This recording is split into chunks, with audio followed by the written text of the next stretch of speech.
Osaurenyo Ramogi Juang kamoro mora ma intie odiochieng' ma kawuono ma tarik 17 dwe mar 7 higa mar 2023.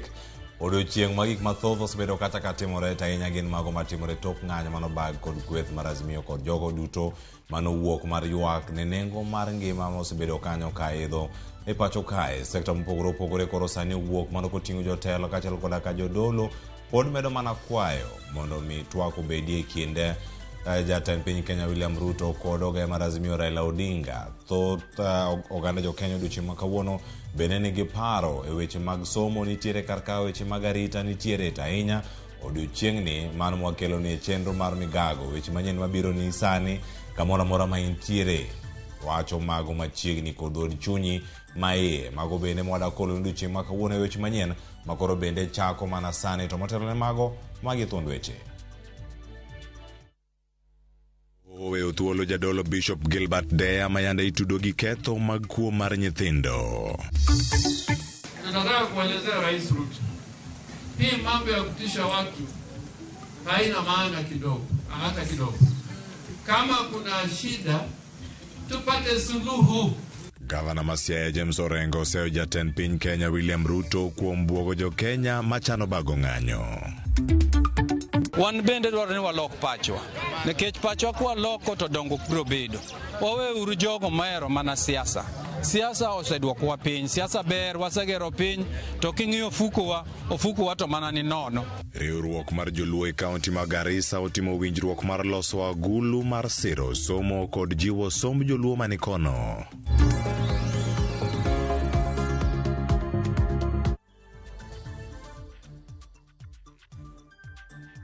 Machiegni nyakoro Ramogi Juang winj kende ne weche manyien mabiro ni sani kamoro amora ma intiere. Yudgi achiel kachiel e mbui mar Ramogi TV, mano e Facebook mar Ramogi TV, Twitter yudwa kacha Ramogi TV Kenya, KE kachiel koda ka YouTube en Ramogi TV. Yudwa kacha achiel kachiel ine weche gi e mbui mar Citizen Digital bende don kar kacha mondo mi yudwa achiel kachiel magi yudu to kanyo wakin weche manyien. Okinyi ma kawuono mar chieng' ma kawuono mago weche manyien mago mag Migago. Nyinga Cleophas Oloch ja Kisumu kana kwar mokeo nyaka sango we koro mi weche manyien.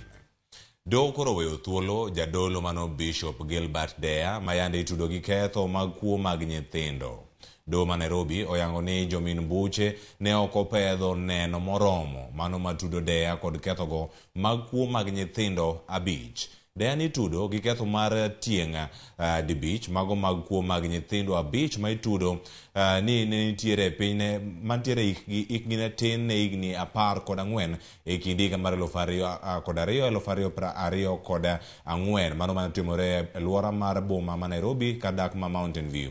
E higa mar 2017 Deya ne oduoki pacho kae kowuok e pinyno ma Ingereza mondo mi ne owinj buche minode bende mayande itudo kod ketho maket kod mago kata kamano bende ne yande osewe thuolo.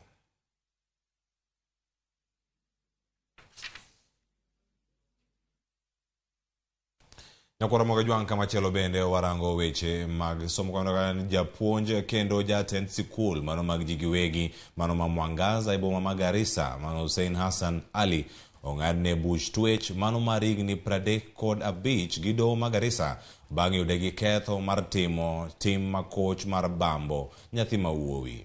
E kinde mane ng'ado bura makamano, jang'ad bura mano Shadrack Otuke owacho kanyo ni dono okawo okang' makamano bang' yudo neno maromo nyiso ni japuonjno notimo anjao kendo norocho ratiro mar japuonjre moro mawuoyi mano ma jaklas 10. Riwruoge mag piny owacho bende koro kod mago maok mag piny owacho kanyakla gi familia mar japuonjre no onyiso mor margi kaluwore gi ng'eto mar doho ma Garissa no ka giwacho ni rawera no koro oyudo ratiche. The time while he was committing the offense and thus the victim feared and obliged due to fear from the threats that the accused may harm or kill him. Indeed, in my view, the accused abused his position to commit the offense. The accused had a higher duty and called to protect. The accused had a higher duty and called to protect children rather than feasting on them. This character of the accused should not go unpunished. Children need to be protected. The accused is hereby sentenced to 35 years imprisonment in custody. Right of appeal 14. Sasa mimi naona hiyo haki umetandika. Nimefurahi sababu ilikuwa mimi sikutarajia hata hiyo haki wanafanya namna hii, sababu watu wanasema Kenya hakuna nini haba hakuna adala. Huyo jamaa wanasema mimi niko na pesa. Nakora magejwang duol matudo duon buche mago mag siasa pacho kae political parties liaison committee kontalen kod jakom mar gimano Evansa Misati okoni koro ogikwayo jatend piny Kenya William Ruto kod ogaye mar Azimio la Umoja One Kenya Alliance Raila Odinga mondo miyo bede twak e kindgi mar manyo kwe ne Kenya. Giluwo ni chung motegno makoro bende okaw kod jodito ariyogo medo mana kelo liet e kind oganda ahinya to jogo kaluwore kod weche mawuok e dho jotelo masirogi. Political Parties Liaison Committee bende koro lero kanyo ni thuolo nitiere mar loso kendo mar keto Kenya mbele ni mar Kenya ochomo kamarach. And what I can reiterate is that it is incumbent upon the two leaders from both formations to come together. It is time they took a minute, lost their advisors, and retreated to reflect on where they are taking this country. As PPLC, created as a dialogue platform, we invite them to come to the table. We are also key stakeholders in the electoral process that got us where we are today. Sheria. Polisi fuateni sheria, waandamanaji fuateni sheria, kwa sababu Kenya inapoenda maandamano yatakuwa juu ya mambo mengi. All protagonists come to the table for dialogue on electoral reforms in a bid to find a lasting solution to the endemic problems. Nakora magejwang kama chawadhani county Masiaya. Governor Masiaya James Orengo bende koro dwaro ni jatend piny Kenya William Ruto owere gi diro weche mag siemo jogo machano bago ng'anyo. Governor Orengo ma oloso e kanisa ma St. Mary's mano mantie Nzoia e gwengego ma Ugunja wacho ni ng'anyo ma ibago e pacho kae e kinde ni ok gin mag Raila Odinga ni mar jo Kenya ema koro ng'anyo ka giywak e wi pek mar ngima.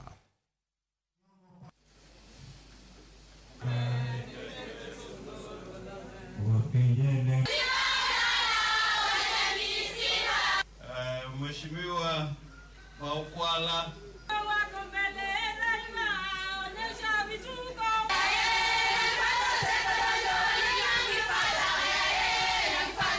tunataka kuelezea Rais Ruto, hii mambo ya kutisha watu haina maana kidogo, hata kidogo. Kama kuna shida tupate suluhu, tutatue. Kama Wakenya wanalia kwamba bei ya bidhaa zimeenda juu, suluhu si rungu, si ni wakina mama ndio wanalia, si Raila Amolo Odinga. Kama ni rais ambao ni mcha Mungu, asikie mlio ya wananchi. Naumia. Wananchi ndio wanaumia. Na wanasema bidhaa ziende nini? Chini. Si Raila Odinga. Suluhu si kutuma polisi, suluhu si kupiga watu, suluhu si kuweka watu kwa jela. Kama chalo nkoro magejwang county ma Kiambu moko kuom josiasa makoro wuok e county no ma Kiambu koro dwaro mondo miyo mak josiasa mosebedo kanyo ka bago ng'anyo ka giwacho ni josebedo kanyo ka kelo liet mar siasa kendo medo ketho uchumi ma pacho ka. Mabiro e seche ma kweth mar Azimio la Umoja One Kenya Alliance opango mar bago ng'anyo e pacho ka e juma ma wantiere ni mano are chieng' tich adek nyaka chieng' tich abich. Jotelo go bende owacho kanyo ni kata obed ni ngima pek ne oganda jo Kenya kendo bech mwandu mochuno bende koro ni malo to magi ok nyal losi e yor ng'anyo kane giseyo kweth mar Azimio kuom paro ni ng'anyo go bende biro konyo loso weche motenore kod yiero mag jatend duol matayo yiero pacho ka IBC.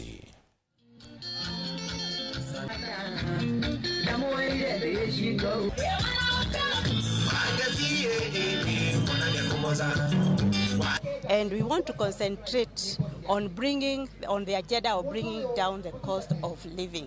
And we are saying that bringing down the cost of living is not a one-day agenda. It cannot just come down within a day.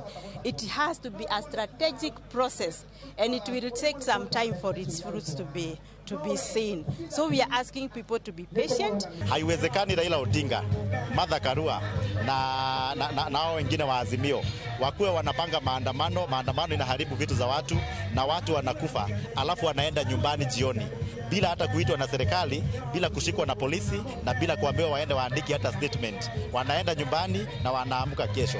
Ingekuwa ni hasla wa kawaida, ufanye maandamano kama hiyo, ungekuwa kwa sel. Ingekuwa ni mimi, ningekuwa kwa sel. Wacha washike huo jamaa. Mimi naunga mkono maandamano 100%. Juu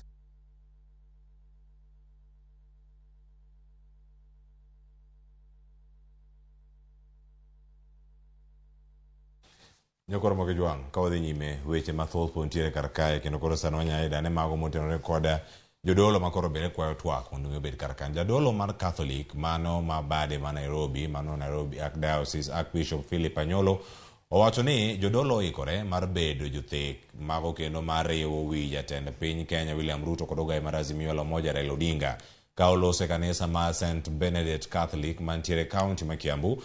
Archbishop Anyolo wacho kanyo ni koko kod tulo ma oseneno e pacho kae kide kelo ne Kenya midhiero ka ok ochungi. If the two will agree, we are always available. We can initiate, but also it depends on the two and other opposing parties to agree that they can come together and discuss. But the church and the interfaith group are always available for that matter. And we act also far beyond that in relationship with the people themselves. We are close down to the people. We know their plight, we know their suffering, we know their feelings. Kenyans don't want to fight. Kenyans have pushed towards that direction. But believe me, sometimes it will backfire on our leaders because Kenyans don't want to fight. So let us not bring them far to that area of fighting them among themselves, because it might happen that it brings a lot of suffering and long sufferings because of our leadership. And for that matter, to discourage the government and all the politicians, opposition and all the politicians to desist talking vulgar languages, war languages, criminal languages in the public to the people. They can hold those meetings themselves. Kama chalo nyakoro mange juang jaod bura ma Kitui East Nimrod Mbai mabede koro odiochieng' makano chopo e nyim duol makedo kod mibadhi pacho ka EACC mondo mi oda dhoge kaluwore gi wach mane odonjne godo mar monjo apisa moro mar kambi mar Kenya Power. Wach mane otimore chakruok mar dweni mar 7. Mbai ne odonjne kendo oda dhoge mano kaluwore gi wach mamiene mar rocho ratich apisa mar Kenya Power. Tipo mane omaki kane opamo apisa no mong'ere kaka Julius Ogangi. Duol mar EACC osebedo kanyo katimo nonro bang' ne masira makamano timore. Mbai owuon to koni en ne ok otimo ketho moramora. You know, we are Kenyan, we are here. When we go to politics, we know what comes with politics, and we are ready for it to do. As in, you have to fight for your rights. Yeah, you can't get to a point of harassing people or beating people, but a man has to do what he has to do as a man for things to move. So given another opportunity, I'll handle it the same way. And that's me, because I can't change. It's Nimrod. Nyakoro moke juang Mary Wanyonyi odiochieng' makawuono chamo muma kaka jakom mar duol ma ochung'ne rango pok mar omenda kod mwandu e kind piny owacho mamalo kod mago mag county mano mong'ere kanyo kaka Commission of Revenue Allocation. Wanyonyi koro chamo muma nyasi motele okinyi makawuono kod ogai mar doho Martha Koome e log tich mar doho maduong' mogik. Wanyonyi osingo mar tiyo tije e yo makare mar ratiro kendo neno ni oluore gi chike mano matayo apisi mare kod mano makatiba. Koome bende ojiwo Wanyonyi ni oluore gi chike e chenro mage duto.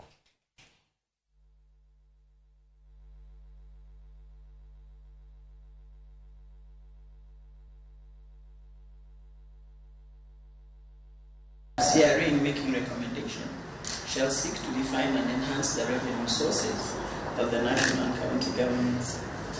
Currently, revenue estimates are unrealistic and ambitious and are applied as balancing figures to support the budget.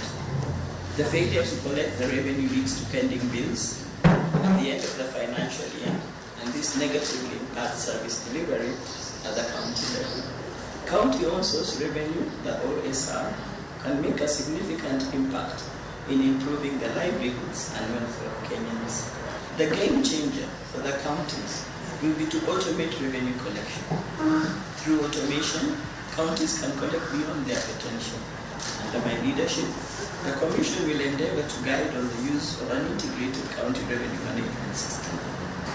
The economies of scale enjoyed by this system will significantly reduce the cost of revenue administration in counties and significantly increase the revenue collection across counties. You are the steward of our nation's resources.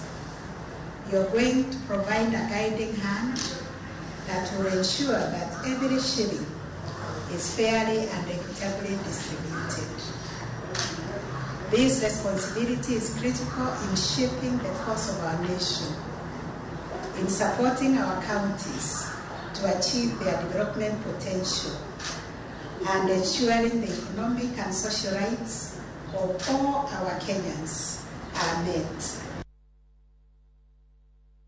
Nakora mugejwa ngi report makamani no muno miwaka yo mokongo chenro mar Migago mano luching ni maka uono kama korwa kelo ni weche mamoko wasingo kelo ni mathoth kasani biro kale ote mokare ade kuom jogo mabedo osebedo korwa kar Ramogi TV wawacho gani lalaga sana wang neno wes kanyamkago ka Sara Singa Ramogi TV moraga pile wawacho ni ng'anyo to poda pek arito kata sani yawa piny tek sana erokamano inya kuomote mari engineers wamedo mana lose ote machielo nyokara ka Peresa Diambo wacho kanyo ni ikwama okwanini yo makare kawane gwenge ma Kisumu we walose ane yo makare sana ngwaduo kanyo mondo mwabia ane yo makare andano diero kana minyenya sikul wacho ni atimo mos ne anyuola mag jogudu to moito ngimagi masira marapaya erokamano ahinya kuom ote mari mano bende wach moro mabende an waluonga duoka nyikini mabiro medoro ote nyakora Ramogi jwa inkono ni yudo waka intiere gwenge magi kano kokalo nyaka Facebook maro mar Ramogi TV yudo waka achiel kachiel kanyaka sani oganda mathoth mantiere kar kanyo mutingo Emily Auksa wacho ni pamoja kodoka Joshua Wino baba watoto erokamano baba watu erokamano Kennedy Sankara ane nikan Kisumu dala erokamano ahinya mingona bende wacho ni together at home erokamano kuom kete manaka waduogo bang' wiyo masani.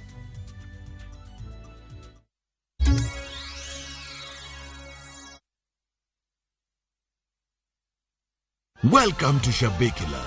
Play Shabeki Virtuals on Shabeki.com for a chance to win huge cash prizes from low stakes. Jisetie stake na how much you want to win. Kuna penalty shootouts, defender and so many virtuals only on Shabeki.com.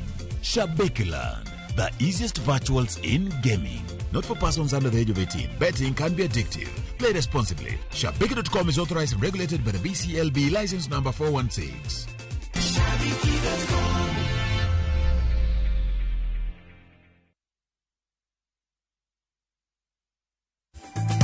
Be manyo mabati magedo motegno maidre nengo mogonyore. Kidani mabati nikoro mabati kidenyo mopogore maidre nengo mogonyore. Mabati magwa gin mabati modak ndalo buora, gin mabati mag nyasi kendo malombo wang'. Chulata malo 50 ka balance modong tibiro chulo chiemo kilo mabati kama intiere. Wakilo mabati menyo kodwa nono monge chudo moramora. Limo Eastern Bypass maidre kinde ka Maxi kod RFH Hospital mapping stage. Boresha mjengo na Kidani mabati.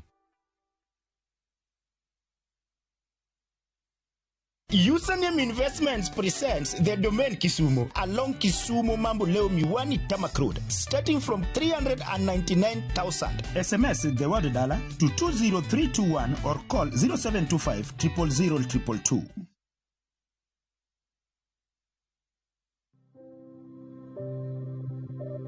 And there were 4 leprous men at the entrance of the gate, and they said one to another, "Why sit here until we die? If we say that we shall enter the city, the famine is in the city, and we shall die there. But if we still sit here, we will also die. Do not sit in your situation and pity yourself. Arise and move forth, and God will grant you victory. Dial *811 *339# to get Arise. Weche Ibambe na View Travel. Masai Mara or Amboseli from 14K, Savo or Samburu from 24K, Mombasa, Diani or Malindi from 14K. Self-drive deals from 3K, Dubai and Zanzibar from $560, Mauritius or Seychelles from $1,000, South Africa and Thailand from $1,080, Malaysia, Singapore and Egypt from $1,200, and Maldives and Santorini from $2,000. Call 0703-254-254 for bookings.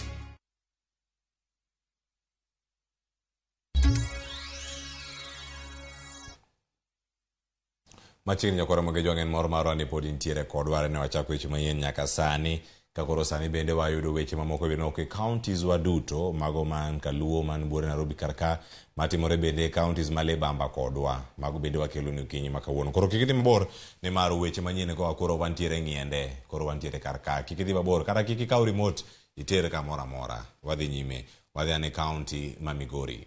Jokanyo e sekta mar somo e kaunti ma Migori koro dwaro mondo mi piny owacho kokalo kuom migawo mar somo mondo oket okenge makare mano mar tieko bagni e somo manyien mano mar CBC.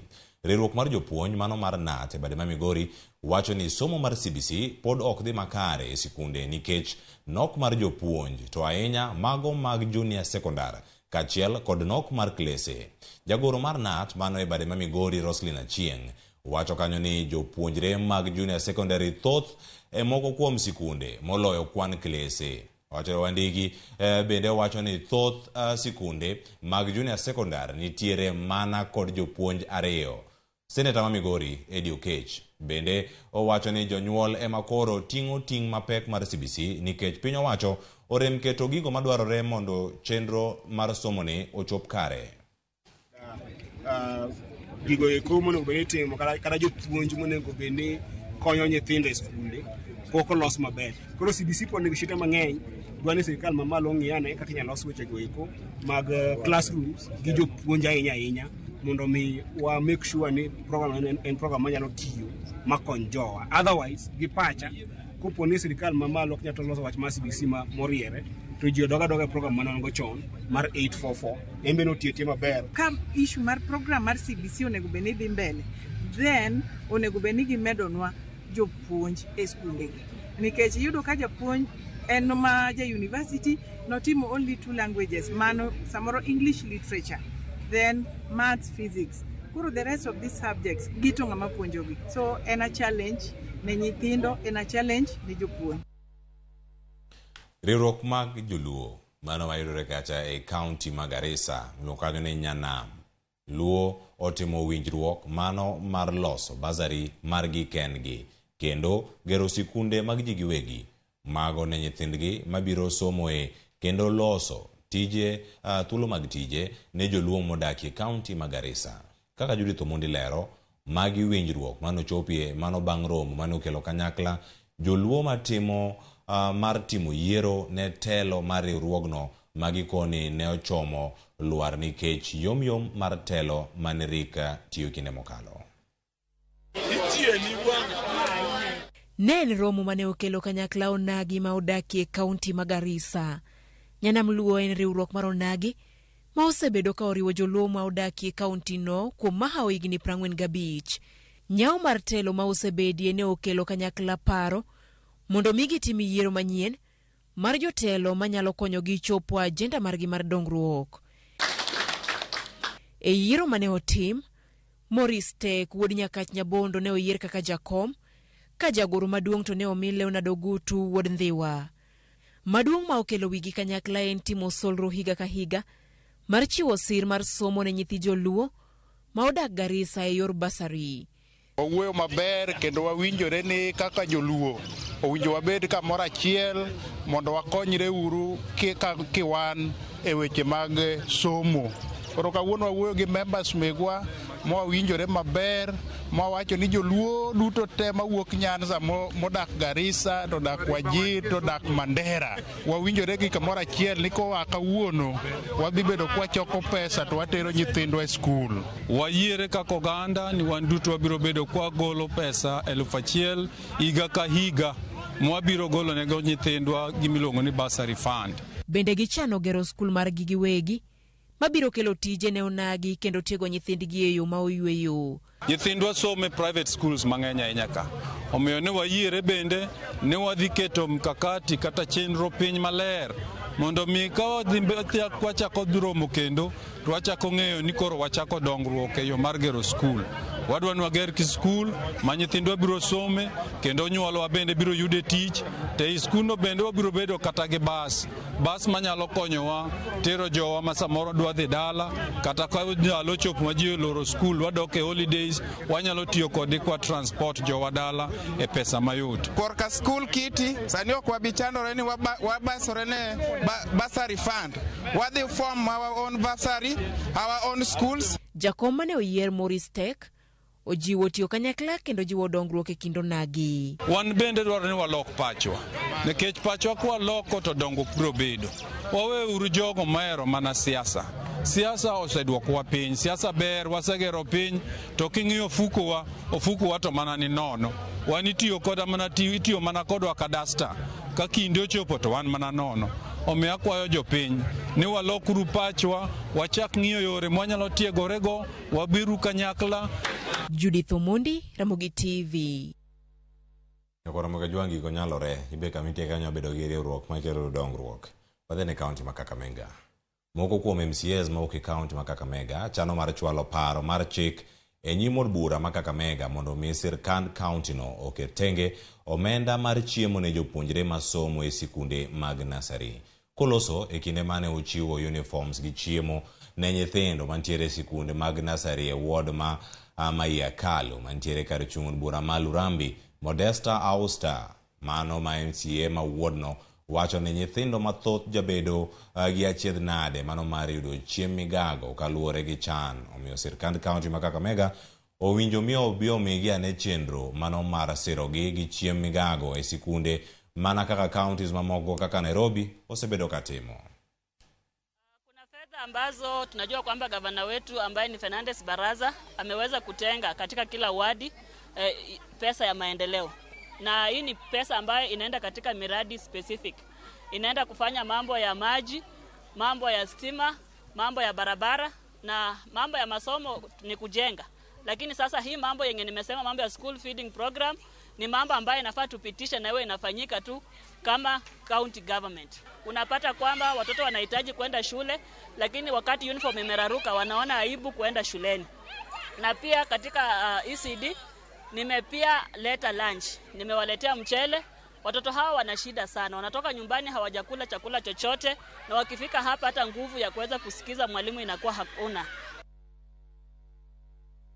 Aya nyakoro mogo jongo dhia ne gwenge Masiaya kanyo mayudo kanyo ni kweth moro mar rowere mong'ere kaka Bongsa makoro wacho kanyo ni ne oti kodgi e kinde yiero madundo mano ma South Game e county Masiaya higa mokalo. Koro giywak ne ojwangi kendo itamogi neno gavana Masiaya James Orengo kata obedo ni ne giyudo masira bang' wang' nyamburko margi e gweng' ma Kambare kotele kod jakom margi Idi Juma. Rowerego koni kata obedo ni gavana Orengo ne osingo mar konyo gi e weche mag thieth bang' masirano pok giyudo sir kendo koro gin gi ywak ka gin gi ting' mar thieth. Giseyo jotich e apis gavana kuom bedo ne gi ohinga e neno ni gavana ochopo kare singo margi. Since ne wahinyre ka mtokwa norol pok ayudo kony nyaka kawuono. Asetemo wuotho kamoro amora kamanyo kada konyra e yor thieth to setamre. Jok ma noluongwa tich ka wagoni sim daka mogik simbe gi koro gin ga mteja ok yudre ga nyaka kawuono. Koro akwayo mamuol ni area MP mamarwa odonjie wachne. Sama ni wang'o mtokwa gi Mkambare Oguna ne onge. Sama ni bawa Kite Oguna ne onge. Sani koro gunda ni e gate pass minyisowa ni akwane gavana. Gavana wakwayi gmuolo nikech ing'eyo tich mon watiyo ni. Yie ibie ing'iye wachni. Wahinyre wan gi nyithindo madhi skul, wan gi ute mwachule rent, onge ng'ama konyowa. Onge kata ng'ama dewe ni to mtoka mano wang' cha. Ng'ama luwo wachne onge. Gavana wa Mwahero, James Boborengo. Ranga kadi konywa wabende wachop kamoro kuma ne wantiere kata na chon.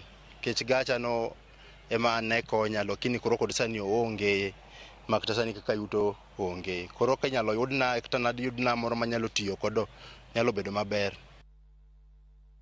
Mano ywak mag bong sas na Ramogi Jwang County ma Siaya girwago mana ratiro margi. Jodak e kar chung' bura ma Silale e county ma Baringo koro rwako gi mor. Gedo mar od lamo mokwongo ger nyaka ne piny Kenya yud loch koya e lwet jo wagunda ka giwacho ni en achiel kuom yore mag kelo lokruok e paro ne oganda ma osebedo kanyo kaluwo chike machon mamoko thiro dongruok mar oganda. Oganda makanyo machalo kaka kuo mar dhok, nyange mar jomanyiri kod keny ma ohiu.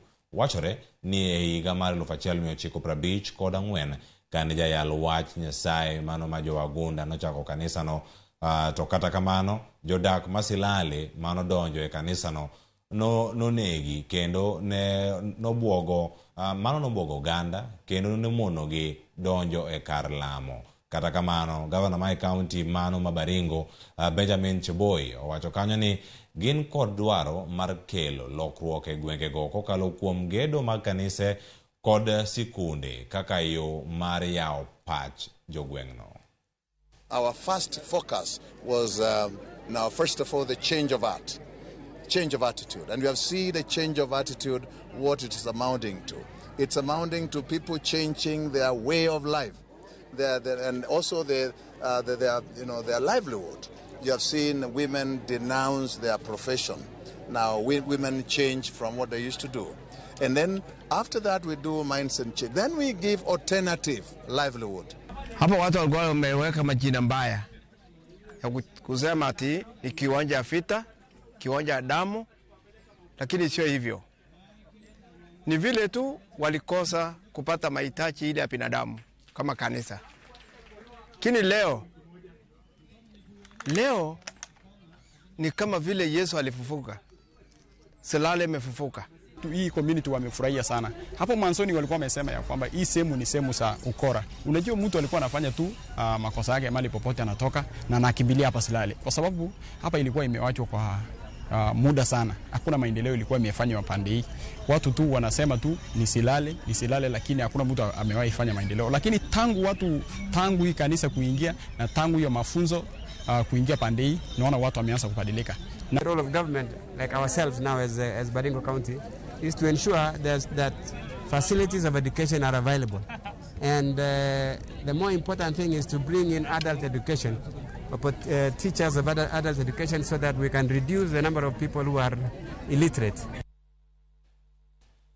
E kaunti machalo na Ramogi Jwang e kaunti ma Busia kwado kanyo ni komiti mar arita e kaunti ma Busia omiyo kweth moro mong'ere ni Jobless ma chich ni osebedo kanyo ka monjo kendo kwalo mwandu jopiny mano e kinde mag ng'anyo ndalo 7 mondo mi gichiwre lweto bila ma ok kamano to gidhi romo gi bad chik. County Commissioner ma Busia mano Kipchumba Ruto oyango ni giseyudo ywak mathoth kowuok kuom jopiny ni kwethno osebedo kanyo ka rocho arita kwe ma Busia e kinde ka kinde. Kipchumba olero ni gin kod chenro mar mako moko kuom josiasa ma wachore ni osebedo kanyo ka siro kwethno. Okang' makama biro bang' jopiny seyo apisas magarita mano kuom ling e kinde mag yudo midhiero e lwet kwethno mar Jobless. Marachi for a very long time has been a notorious goons place, and Marachi is part of the Republic of Kenya. We are telling them to surrender. We are telling them to surrender even the goods they stole and stop their criminal behavior, their criminal activities, and surrender to the police. They must surrender to the police. If they don't surrender, we shall pursue them, we shall arrest them, we shall charge them, we shall arraign them in a court of law, and prosecute them and take them to the right place, that is jail. Because these are economic saboteurs, they are looters, they robbed with violence, and they deserve to belong to the jail. We urge members of the public to be very calm and have confidence and trust among the security officers to discharge their mandate of maintaining law and order, protection of life and property, and maintaining of peace and security within our midst.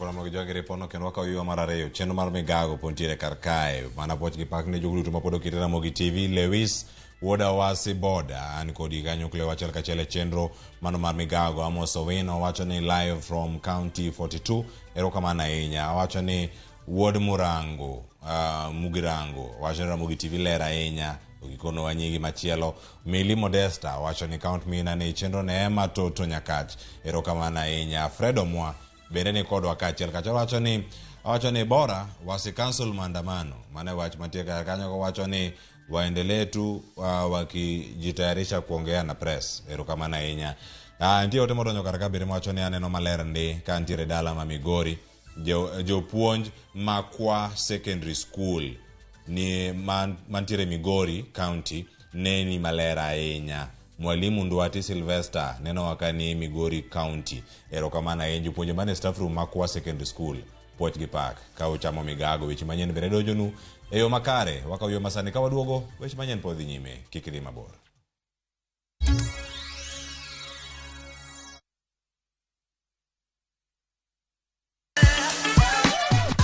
Dualo ngado wango magite gin yore mag tedo to bilo kod chiemo e gima ber moloyo e wach tedo ni.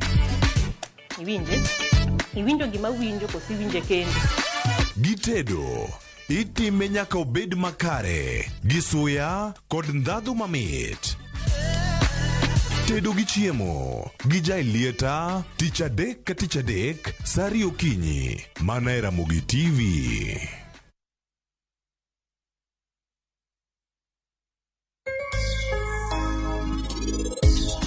Machiegni chenro mar penj laktar kokalo Ramogi TV kawa wacho ni ngima en mwandu. Mataye chenro ni en Andruth Otieno.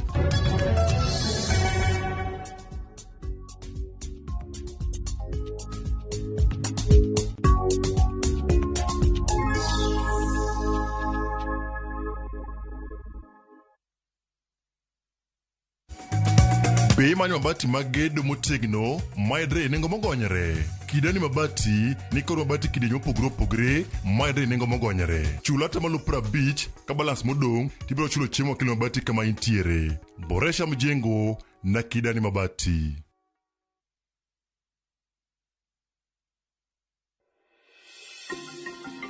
Thoth kembe magero ji ute, jobago romo gi jonyiepo, kata jogo madwa nyiewo ute, chiwo puonj, kata lero maling'ling kaka ng'ato nyalo oro kwayo mar yudo ot. Chak kungo ne deposit mar atamalo 10 madwarore mondo ibed gi thuolo mar bedo gi ot ma oluongo nyingi. Ndikri ka idiyo *832# kata gol mbui mar www.bomayangu.go.ke.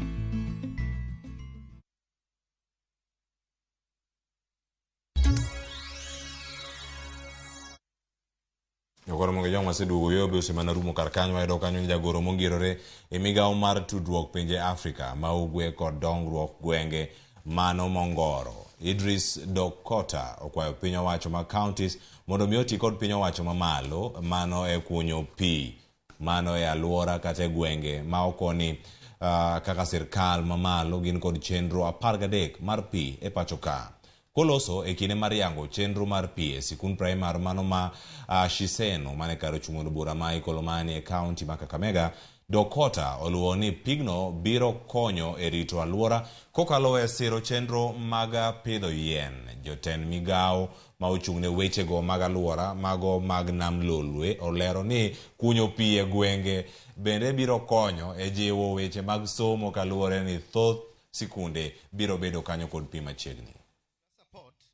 Lake Basin Development Authority can achieve and fulfill aspirations of the Vision 2030 and the UN Sustainable Development Goals, that is number 6, on universal access to water. Siwezi nikadanganya ya kwamba tutapelekea kila mwananchi kwa boma lake, kwa sababu uongo sio mzuri. tutahakikisha haya maji imewekwa mahali ambako mama hata mwenye hawezi enda mtoni anayafikia, anachota.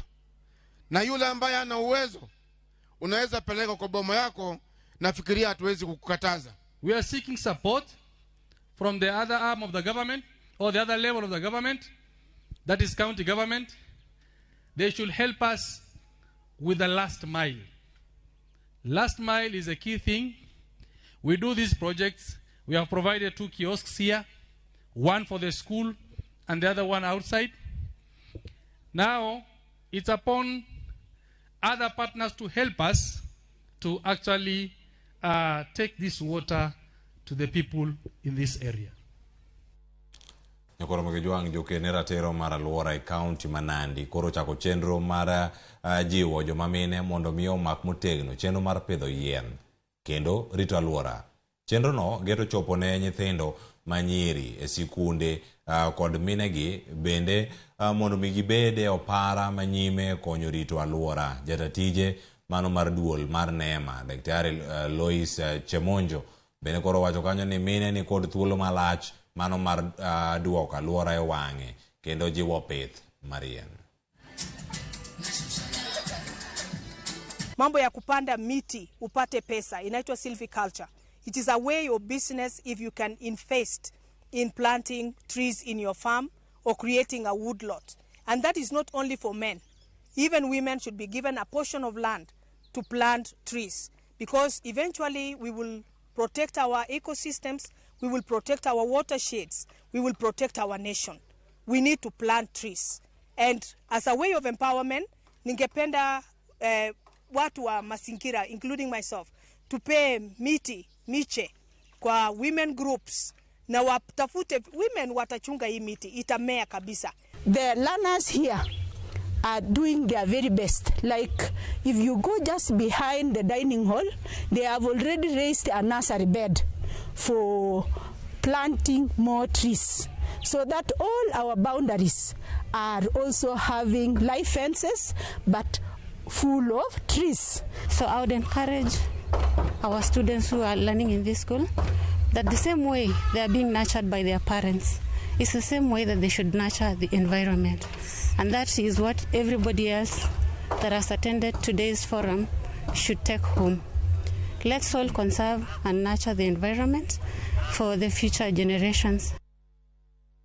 Kama chelo nyako Ramogi Juang jotim limbe mae pinje maoko kod mago bende mawuok thurka orwaki mar lemo mano karito le mag bunge mag Masai Mara mondo megine le mag bungu mago madar mano kanyo kaka wild beast maromo kanyo 3 million makoro igero ni dhi chako dar kagi ngado aora mamara mano kagi ae piny libaba ma Tanzania kendo donjo e pacho kae mano kagi manyo chiemo kod lwasi makare kano wuye gwenge ma Sekenani Steven Ole Minis mabenen jachiw arita maduong' e karito le ma Masai Mara owacho ni gin kod geno mar medo yuto e sekta no mar limbe gi atamalo 90 kipimo gi higa mar 2019 mane piny Kenya oyudo ohala maromo shillings bilion 164. Ole Minis opuoyo piny owacho mar kaunti ma Narok kuom keto chike ma koro konyo jolimbe bede mochopo kanyo. Most of them cannot afford to come every year, but at least once in their lifetime they should come and witness what is there in Masai Mara. And the village and the people, the way the hospitality is very good. The communities around the Masai Mara are very interesting. We have really enjoyed getting familiar with the culture and with the people. The people are so friendly and beautiful, and they are happy, and we have just really enjoyed our experience here all around. Learning very many. In fact, I've got a chance to see the Explorer wild beasts coming as it's introducing other wild beasts. It has been a very nice experience. We see a total different Mara game reserve, a total different greater Mara ecosystem, and hopefully we'll be able now to create the long lost migration routes, open up more migration corridors, more conservation areas to bring back Mara to where it was in the beginning. Kama chelo nyako Ramogi Juang jodongo makaya kanyakla gi jodak mano ma ka chonjo tudor e county mano ma Mombasa ywago kethruok mano mar alwora e dho wath mano ma Mombasa, ka giwacho ni mano osebedo kanyo kathiro dongo mar yiend mangrove. Ne giwuoyo e nyasi mar pidho yiend mangrove mano bagi e gwenge ma Kachonjo. Jodongo go bende koro wacho kanyo ni kethruok mano ma yienno bende osekelo kanyo tho mar rech mano ka yuto mar jolupo bende koro osebedo kanyo kod ng'ikruok. Ne gipidho yiende maromo kanyo 1,000 e chenro makamano ka koro gigeto pidho yiende maromo 1.5 e dho wadhno. Gidwaro ni piny owacho ma kaunti ma Kilifi kod migawo marango weche mag alwora mondo mi onywak rawere e chenro mag rito alwora ma giwacho ni biro kelo yuto ne rowerego. Na imekuwa jambo la kusikitisha sana, wameenda baharini na hawakuweza kurejea na kitu, na ile kitu kidogo ambao wameweza kupata ni kamba tu peke yake, na ni kidogo tu sana. Wapata wavuvi karibu 20 wametoka hapa, maboti yao hata wengine yako hapa yameegeshwa, hakuweza kupata kitu chochote. Na mikoko hakika ina faida nyingi katika mazingira, inaweza kuzuia uchafuzi wa hali ya hewa, na inaweza pia kuzuia kukuza ule uvuvi, na kwa sababu kwenye mikoko ndo kuna nyumba zile za samaki, kule ndo wanaenda wanataga yale mayai yao. Saa hii ni kuwekwe mikakati, ndo vijana wale ambao wanapiga tano, wanatumia miti kama hii kujengea, tutafute njia mbadala ili waweze kupata ajira, ili waachane na kuharibu mazingira. Lakini ni kweli mazingira yameharibika, na imeharibika kwa sababu watu kujitafutia. Nyakura Jwan kama chielo koro okang' mano mar piny owacho duoko nengo petrol piny kod otonglo aboro omedo mana nyuolo weche mathoth ahinya kawuok kuom jo-Kenya makoro bende ka okang' ma kamano no biro bang' medruok e nengo mar mwandu kod shillings 13 e lita ka lita e giko dwe mokalo. Mana kaka Rino Koth leronwa, pogruok e nengo mar diesel kod mano mar mauta taya bende koro nyalo medo wich bar ne piny owacho ka jouso moko koro tiyo kod yore maricho e neno ni ohala no chopo kare. Bang' medo nengo petrol kod siling 13 e lita ka lita jumbe 2 mokalo, piny owacho koro ne oduoko nengo mwandu no piny kod otongla 8 gi ndururu kende. Okang' ma jogo matiyo kod mwandu no seyo. Sani fuel kende siling 197 mondo ekiriemba piko. Koro gima penjraga ni to koro kiyudo customer momi siling 100 idwaga chopo kode kure, to kata kigo fuel mar 100 idwa chopo kode kanye.